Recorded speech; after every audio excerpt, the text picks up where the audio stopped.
Me too. Natural Resources Committee will come to order. We're meeting today to hold the committee's first members' day hearing in compliance with the House rules. We look forward to hearing testimony from members, both on and off the committee, regarding issues within this committee's jurisdiction. Under Committee Rule 4F, any oral opening statements at hearings are limited to the chairman and the ranking member. Therefore, I ask unanimous consent that all other members' opening statements be made part of the record, hearing record if they are submitted to the clerk by 5 p.m. today. Hearing no objections, so ordered. Again, I want to thank the members that at some point will appear to speak before us today. This committee has been entrusted with the broad, important task of safeguarding the nation's natural heritage. We have grown much since the 1805 charge to manage the public lands acquired in the Louisiana Purchase. The broad scope of jurisdiction will be addressed by the members that have indicated they would come and talk to us on topics that they feel are of particular interest to their district or overall to the jurisdiction of this committee. So we're eager to hear that testimony and learn more about those issues across the country. So now let me recognize our ranking member Bishop for his opening statement. Mr. Bishop. Mr. Chairman, I really don't want to belabor this meeting with an opening statement. I do have something I want to present, please. So whenever that's appropriate, I'll go for it. Now instead of later? Now instead of later. All right, I'll do it then. Look, I appreciate the opportunity of talking about it, and I don't want to sound like Johnny One Note. It's kind of amazing that Richard Rogers and Lorenzo Hart wrote that before many of us were born, but that is still what's going to happen. For me, it is the maintenance backlog. We have a $16 billion maintenance backlog on national parks, actually 12 to 13 on national parks. If you add Fish and Wildlife and BLM land, it's up to 16. If you add the Forest Service, it's up to $30 billion in maintenance backlog. We have to find a solution to a problem. And we do have a solution that does hit. It does not cost taxpayers more money. It deals with excess revenues that are developed from all forms of energy revenue. It does not impact any existing program, and indeed, if you want to change existing programs, those go to the front of the line, and this would be excess in and above what you would do if you actually changed some of those programs. This bill has now 248 co-sponsors. It's a bipartisan bill, it's a bicameral bill, it's a buy-everything bill, and it will buy us a lot of maintenance fixes if we actually go forward with it. So I would obviously urge its adoption. There are some who would say that, well, let's go through the appropriations process.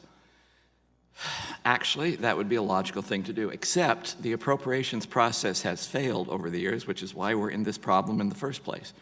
That does not simply solve the problem. So what we do have to have is a solution to a problem.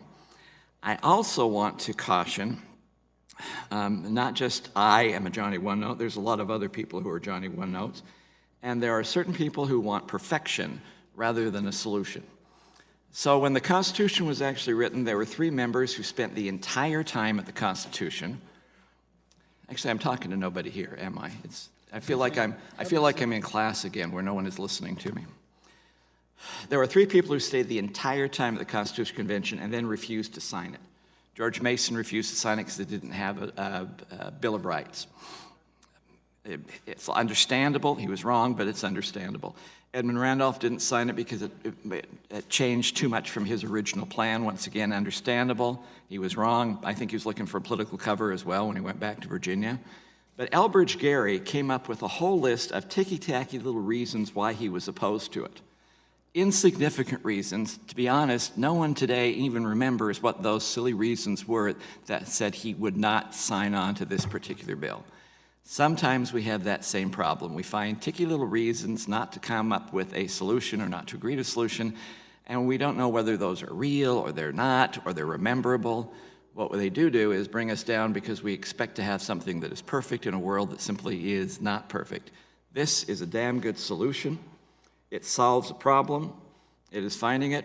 Those naysayers to me kind of remind me like, if the Savior would say we're going to start the second coming in the millennial on Tuesday, they would say, no, I got a haircut on Tuesday. You got to do it Wednesday. I have there's an irrigation turn I have to do. You got to postpone it in some way. That will always be there. They will always be here with us. But what we need to have is a good solution, and if we don't do it, the Senate will. I think our version is much more inclusive than the Senate version is, and I would urge that we take this bill that has 248 co-sponsors now, have a markup, have a hearing if you'd like, markup, and then move the process forward. There is a problem. This is the solution. And with that, darn, I got a minute and 10 seconds left. I need to filibuster in some particular way, but it gives me enough time to show the video that we do have.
Thank you very much. And we have, I want to thank you, Mr. Bishop. I'd like to begin with testimony under committee rules. Oral statements are limited to 5 minutes. The entire statement will appear in the hearing record. I don't need to tell my colleagues what the light system works like and what the rules of that are. I'm looking forward to those comments. And additionally, if members of the committee wish to ask questions of our witnesses and our colleagues following their statements, we're free to do so. But out of consideration of our colleagues' time, we would ask that we keep those comments as brief as possible. With that, let me now recognize our first witness, the gentleman from Colorado, Mr. Tipton, for 5 minutes. Sir, you can begin when you're ready. Thank you, Chairman Grijalva, and also Ranking Republican Member Bishop and distinguished committee members. I appreciate the opportunity to be able to testify before the committee today. I'm appearing before the committee to be able to request timely consideration of 3 bills that are important to my constituents in my district. I'd first like to ask the committee's consideration of H.R. 1225, the Restore Our Parks and Public Lands Act, sponsored by Ranking Member Bishop. The Department of Interior's total deferred maintenance backlog currently stands at $16 billion, including a staggering $11.6 billion backlog within the National Park System. My district features 7 remarkable units of the National Park System, including Mesa Verde National Park and the Great Sand Dunes National Park and Preserve. Each have significant maintenance needs.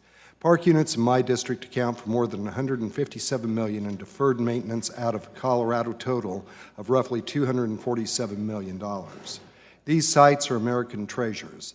The longer we wait to make needed repairs, the costlier the repairs become. Rural economies in districts like mine depend on the national parks and other public land visitation. If trails, roads, campgrounds, and other facilities are continually closed due to repairs, tourism is harmed. Hotels, restaurants, and other vendors rely on functioning parks for revenue. If the public hears that popular roads or trails are closed, they will look to vacation elsewhere. I hope this committee will soon move on H.R. 1225 to a markup. This is a wonderful bipartisan opportunity to be able to fix our parks and our other public lands. Another bill that I'd like to be able to address is backlogs on public lands is a bill that we've introduced, H.R. 2509. the Bipartisan Ski Area Retention Act. This bill is specifically related to permitting backlogs. The bill would help support recreation improvements on ski areas by establishing a fund within the Forest Service to help support permitting of recreation improvements. Currently, there are 122 ski areas nationwide that sit on public lands, generating approximately $37 million in permit fees. The fees are sent to the Treasury, where they end up in a black hole for redistribution during the annual appropriations process. Ski areas rely on funds from the Forest Service Recreation Program for improvement projects, but staffing shortages and underlying funding causes severe permitting delays and provides a distinct disincentive for private investment. The Ski Area Fee Retention Act would allow the Forest Service to retain a portion of the ski area fees within the National Forest on which they are generated to support permit administration. Forests within the ski areas generating more than $15 million a year would be allowed to be able to retain 50% of the fees, while forests that generate less than $15 million would retain 65% of the fees. The bill also includes a provision that would allow the retained fees to support permitting for other recreation users once all of the ski area permitting needs are satisfied. Finally, I'd like to highlight H.R. 1492, the Yucca House National Monument Boundary Revision Act. The bill would further protect archaeological sites of the ancestral Puebloans by allowing the National Park Service to modify the boundary of the Yucca House National Monument in southwest Colorado, expanding the monument by 160 acres. The Yucca House National Monument was established in 1919 by President Woodrow Wilson following an initial donation of 9.6 acres. The monument was further expanded by approximately 24 acres in 1996. Today, a private landowner is seeking to donate 160 acres of land adjacent to the National Monument to further protect archaeological sites and cultural resources and enhance access to the monument. The land has been studied and determined to be appropriate for inclusion in the National Monument. Now the donation must be facilitated through an act of Congress. The Yucca House National Monument is one of the most significant archaeological sites in the country and stands as a reminder of how the ancient Puebloans used to live hundreds of years ago. 100 years after it was first granted national protection, I think it is the perfect time for this committee to consider legislation to further expand Yucca House National Monument. I'd like to thank the committee today for holding this valuable hearing to allow for members of the committee, not on the committee, to be able to share their priorities, and I'm happy to answer any questions that you may have. Yield back. Thank you very much, Mr. Tipton. I don't have any questions other than to acknowledge that the last piece of legislation that you mentioned, I think it was 1492, the Yucca Mountain, that there has been a great deal of interest on the part of tribes and other individuals in that particular piece of legislation. Look forward to working with you on that. Thank you, Mr. Chairman. Thank you. Mr. Bishop? Okay. Mr. Griffin, from the gentleman from Virginia. Mr. Griffin, you have 5 minutes. You may begin, sir. Thank you very much. I appreciate it, Mr. Chairman, Mr. Grijalva, Mr. Bishop. Thank you all so much for doing this. Appreciate y'all being here. So you have my prepared statement that I gave earlier, but I'm going to expand on that a little bit. So I'm back home in the district, and I'm talking to folks, and I go to this very small county. It's more than 50% national park, and in my district, which has 22 counties and 7 independent cities, we have 2. We have George Washington and the Jefferson National Forest, so big chunks of a lot of my rural counties are in the National Forest. It's one of the reasons I ended up in the Western Caucus as an affiliate member or whatever my title is, but it's because I have a lot of similarities with a lot of the states out west. So I'm in there, and they're saying they're talking about closing in Craig County the Fenwick Mine Day Use Area. And I'm like, well, why? Well, they need maintenance. It needs maintenance, and it needs money. And it's not used much according to the National Forest Service. So let me deal with that first. National Forest Service says it's not used much because they base the usage on how many people call up in advance and reserve the shelter. Well, nobody in our area calls up in advance to reserve the shelter. They show up, and whoever gets there first gets to use the shelter, and everybody else uses areas around the shelter. And it doesn't seem to be a problem, but the National Forest Service thinks that the only way that if you're not really there unless you call and tell them you're there. So that's problem number one. Problem number two is the maintenance can be handled locally. the county administrator shared with me that he told them that he would be more than happy to have, some group come in, a roofing company, if they needed a roof put back on, plumbers, whatever, they'd be happy to help. When he approached the National Forest about this, they said, we can't do that. We'd have to have people there to monitor the volunteers and to watch the volunteers. Folks, this is crazy.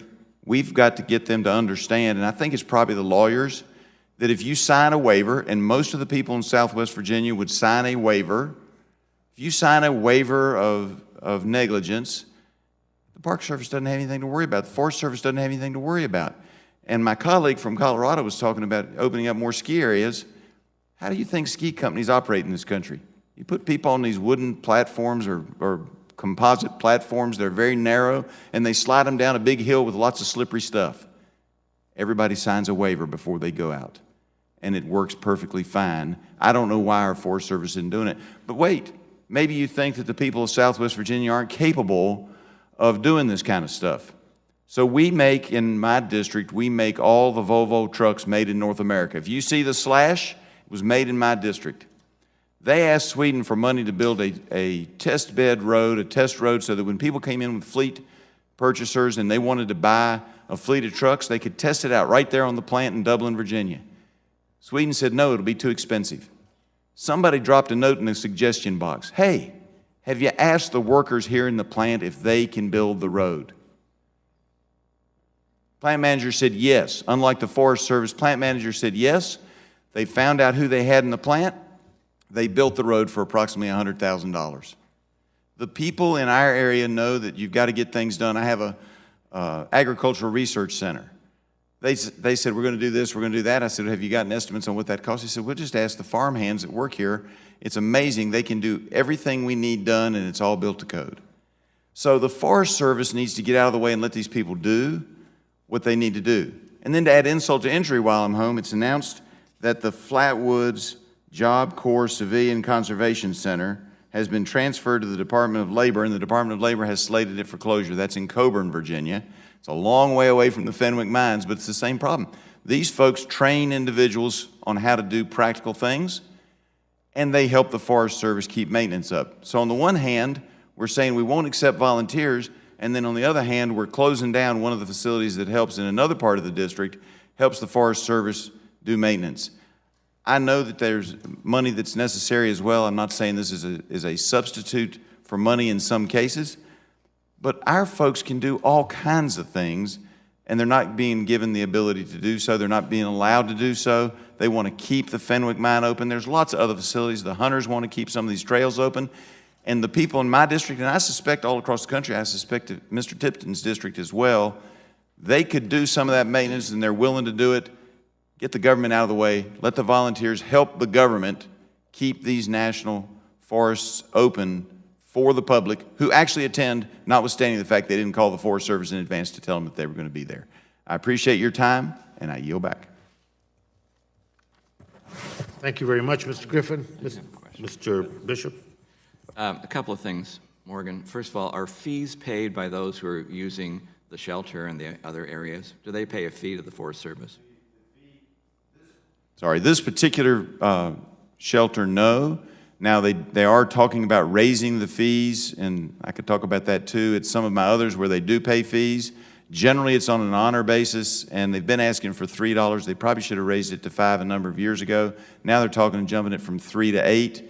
That'll be a shock to the system, but in a number of these types of facilities, fees are paid. At this one, I don't believe there are any fees paid, but people are more than happy to donate their time. You know, I represent a fairly not wealthy district, a fairly, economically stressed area, but folks are hands-on, and they would go in there and take care of it. You just give them permission to do it, and they'll do it.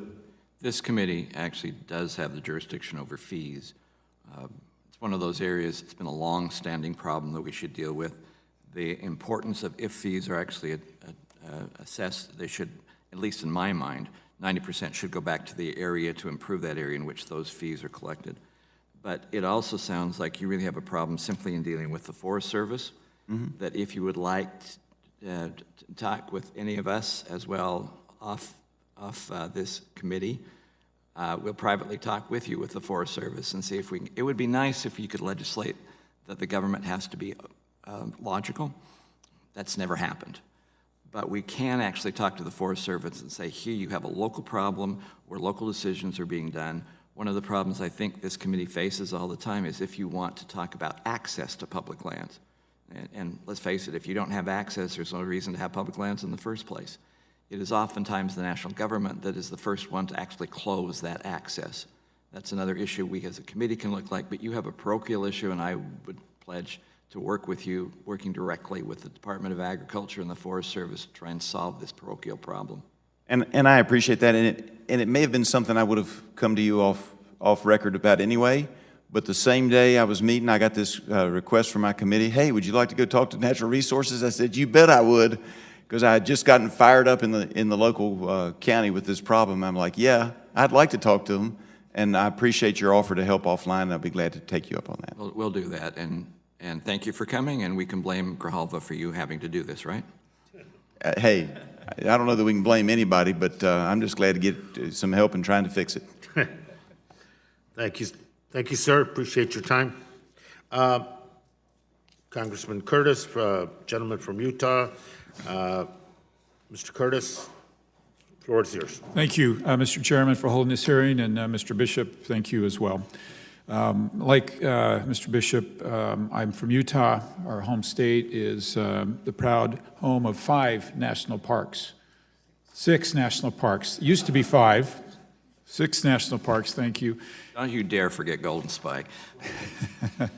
I remember as a young man kind of lamenting that the nation didn't know about all the beauties that we had in Utah. That's no longer true. The nation has discovered these, the world has discovered these, and in many cases they're being what we call loved to death. Just in my district, there's nearly $100 million backlog in deferred maintenance, which represents about 45% of our state's overall deferred maintenance backlog of $219 million. I'm really proud and thankful to be a co-sponsor of Mr. Bishop's Protect Our Parks and Public Lands Act, which is a step in the right direction to address our growing land management needs, and I urge the chairman to help move that bill through this committee and see if we can make progress on that. Last September, like many places in the United States, my district had a rather severe fire. The Bald Mountain Fire burned nearly 20,000 acres of land, threatening Elk Ridge community and cities in that neighborhood. Instead of burning the city, the fire suddenly halted, staying behind the mountain peak, sparing the community and giving them hope. Since the fire, the unnamed peak has been referred to by the locals as Miracle Mountain. My bill, the Miracle Mountain Designation Act, would federally recognize the peak as Miracle Mountain. The bill has wide local support ranging from my constituents all the way up to the governor's office. I'd like to thank Mr. Bishop and the other members of our delegation who have unanimously supported this bill, and hope that we can bring that up for a markup and hearing and move that bill along as well. I also would like to just address this concept of public lands and how we manage those public lands. I think we've seen examples in this committee that have made tremendous strides to resolving these difficult problems. And I think we've also seen moves and bills in this committee that further divide and separate. And specifically, I'm referring to bills that are introduced in another member's district without consulting with that district. And last year, we broke a pattern with the Emory County Public Lands Bill with wide bipartisan support and a model that I think can be duplicated throughout the West and in these difficult public lands areas. And I'd just like to urge my colleagues that as they involve themselves in these bills, they desperately seek out the member who lives in that district and work with them to find the answers. And I believe we'll be able to bring a lot more resolution to these public lands in a way that's bipartisan if we will have that courtesy. And with that, Mr. Chairman, I yield my time.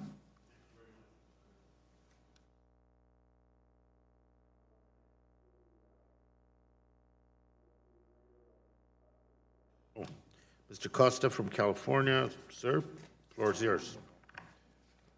Thank you very much, Mr. Chairman and the ranking member, for holding this important hearing, because as members of the Natural Resources Committee, we have all taken an interest in trying to ensure that we try to protect and ensure the long-term viability of investments that have been made by the federal government to assist our local communities and our regions over decades.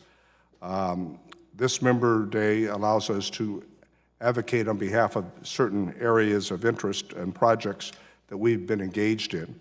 The infrastructure that has been a key part and parcel of the West and California's development over decades as it relates to water usage is well known. But unfortunately, the fact of the matter is that our infrastructure has been rated by the Society of American Engineers as a D+ in 2017. A D+. I need not remind all of us that that's not a very good grade. We're living, I believe, off the investments that have been made by our parents and our grandparents a generation or two ago. And we're only going to continue to see the adverse effects of climate change and sea levels rising, a need to mitigate through smart and efficient infrastructure planning. In the San Joaquin Valley, where Congressman Cox and I and other of our colleagues represent, we're also having an additional challenge of land subsidence that is impacting our infrastructure. And so I want to take this time to talk about the imbalance that continues as our state grows and has more demands on our water resources. With climate change, we must update our laws to reflect the new reality of the impacts that climate change is having. The committee of which I have the honor to serve on with all of us has the jurisdiction over one of the key issues of the San Joaquin Valley and California, and that's water. Where water flows, food grows. We know that. The water infrastructure of the Central Valley Project, operated by the Bureau of Reclamation, really implemented in the late 1950s, forms the foundation of our local economy.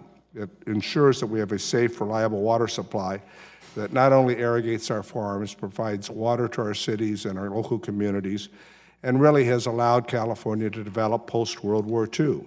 We have 2/3 of California's population living where there's little water, period. And so while we know that droughts are becoming more severe, floods are becoming more impactful, the resources of our community are continually strained as a result. Now more than ever, in this committee, the Natural Resources Committee, we need to act in a bipartisan way and in a constructive fashion to invest in our water storage, our conveyance, our conservation, and to meet current and future needs of our valley. I want to commend the chairman of this committee for taking the time to come with Congressman Cox and myself to personally firsthand see the challenges that we face in our infrastructure. 2 years ago, we authorized with Senator Feinstein and Congressman McCarthy a bipartisan piece of legislation called the Water Infrastructure Improvements for the Nation Act, otherwise known as the WIN Act. We need to address the capacity killing subsidence issues on the Friant-Kern Canal that provides a major water corridor to move water from north to south. Subsidence is dramatically impacting its ability to do so. I'm certain that Congressman Cox will speak in more detail. We need to fund the San Luis Dam seismic retrofit that was authorized in the WIN Act. In doing so, we can expand the capacity of the San Luis Reservoir by as much as maybe 140,000 acre-feet of water. And the CDI Canal that, like on the west side, like the Friant-Kern Canal does on the east side, provides key corridor of water to the west side of our valley, both in Congressman Cox's district and in mine. We need to also address the rehabilitation and infrastructure of the Mendota Pool. That was a part of the San Joaquin River Restoration Act. It's really a major key central focus, the Mendota Pool, that will allow us to better manage our water resources. In addition to that, we have the Del Porto, Los Vasqueros, Sites Reservoir. All of these are projects that go with real benefits to the people of California, and they're partnerships, local, state, and federal. And that's really how we've been successful over the last post-World War II, local, state, and federal projects. We should encourage the development of climate-resilient technologies to use all the water tools in our water toolbox. And we should expand federal financing for new water projects as part of those water tool in our water toolbox. And we must work together for these goals because it's the only way we can get it done. So let's do the work we need to do that we were sent here to do for the future of our communities that depend upon it, for our farm workers, our campesinos, for the farmers, dairymen and dairy women, and for the greater good of the long-term benefits of California. I thank you, and I yield back the balance of my time. Thank you, Mr. Costa. Mr. Bishop, anything? Thank you. Let me now invite Representative Hill from Arkansas for the gentleman's 5 minutes. Sir, floor is yours. Thank you, Mr. Chairman. Appreciate the ranking member and you holding this hearing and giving an opportunity to hear from members across the Congress, not necessarily from this committee. Let me start by first introducing Michaela Halbert, who's with me today, who is here advocating for foster youth from Arkansas. We're delighted to have Michaela on the Capitol today. I'm appearing before the committee today to request timely consideration of a bill that's important to my constituents, my district, and to the entire state of Arkansas. My testimony today is to ask the committee's consideration of H.R. 1225, the Restore Our Parks and Public Lands Act, sponsored by Ranking Member Bishop. H.R. 1225 has 228 co-sponsors and is a thoroughly thoughtful bipartisan piece of legislation. Federal land management agencies are facing a deferred maintenance backlog that, if unaddressed, will continue to threaten the safety, quality of visitors' enjoyment of our national parks, wildlife refuges, and other public lands. The Department of Interior's total deferred maintenance backlog currently stands at $16 billion, well documented by this committee, including $11.6 billion within the national park system. While I don't sit on this committee, this issue hits close to home. The deferred maintenance backlog in my district alone is $369,000, and that amount climbs to $42 million when you look at the state of Arkansas in total.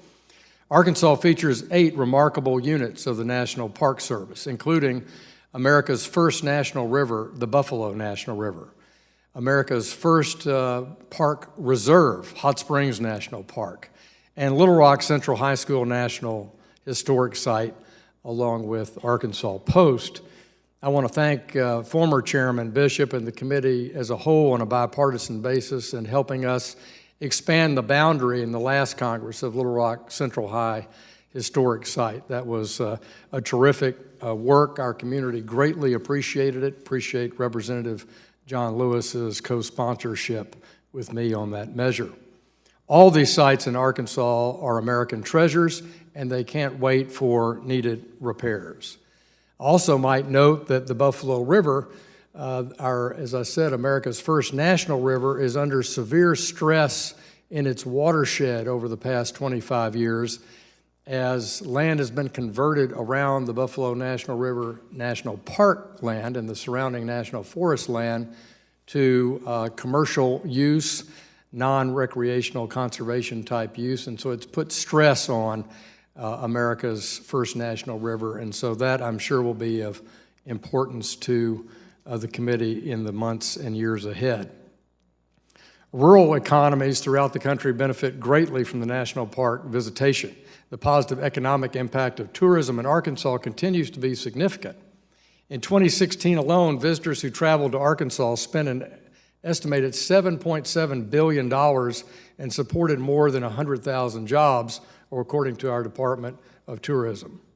If trails, roads, campgrounds, and other facilities are continually closed due to repairs, tourism is harmed. Hotels, restaurants, and other vendors that supply services to our visitors and depend on parks for their revenue will be harmed.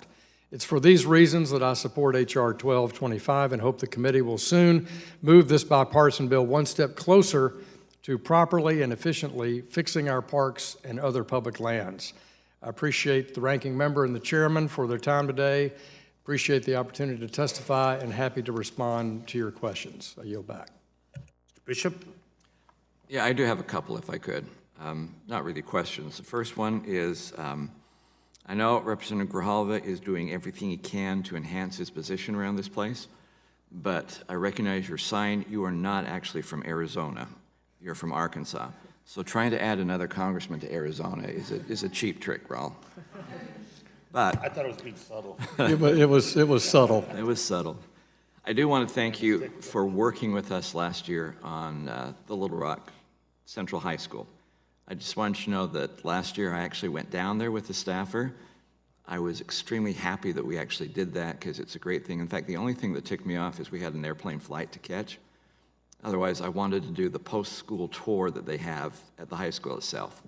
Well, we welcome you back. We welcome the chairman back at any time. And thank you, too, for your work on the historic tax credit work for our park system. Your visit to Hot Springs National Park with Congressman Westerman was really appreciated and galvanized the support for historic preservation and historic tax credit usage with our national parks in Arkansas. That was really a terrific visit. That was another good visit for me. I appreciate it very much.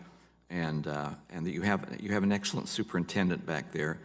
I think the fact that she's local clearly she understands the situation and can kind of cut the corners on some of the rules, but it's in the right interest of the community as well as the park itself. The only thing you have to do is reemphasize that Hot Springs was the first place where there was spring training for baseball.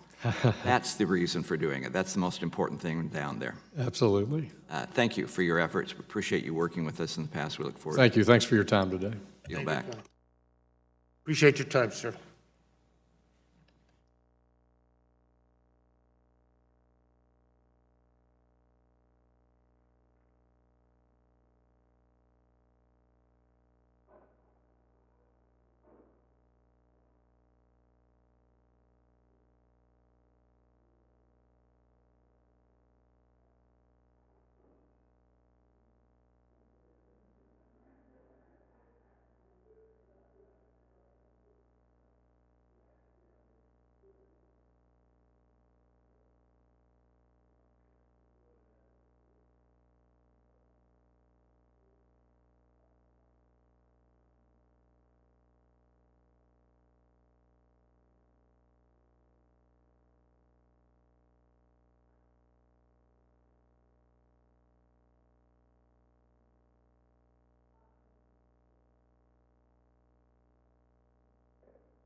Well, that concludes our list of scheduled witnesses.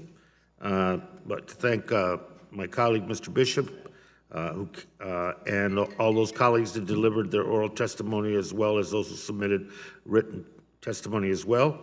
Those members that, due to conflict with other meetings, are not here, their entire testimony will be entered into the record. If there's no further business, committee stands adjourned. Thank you very much.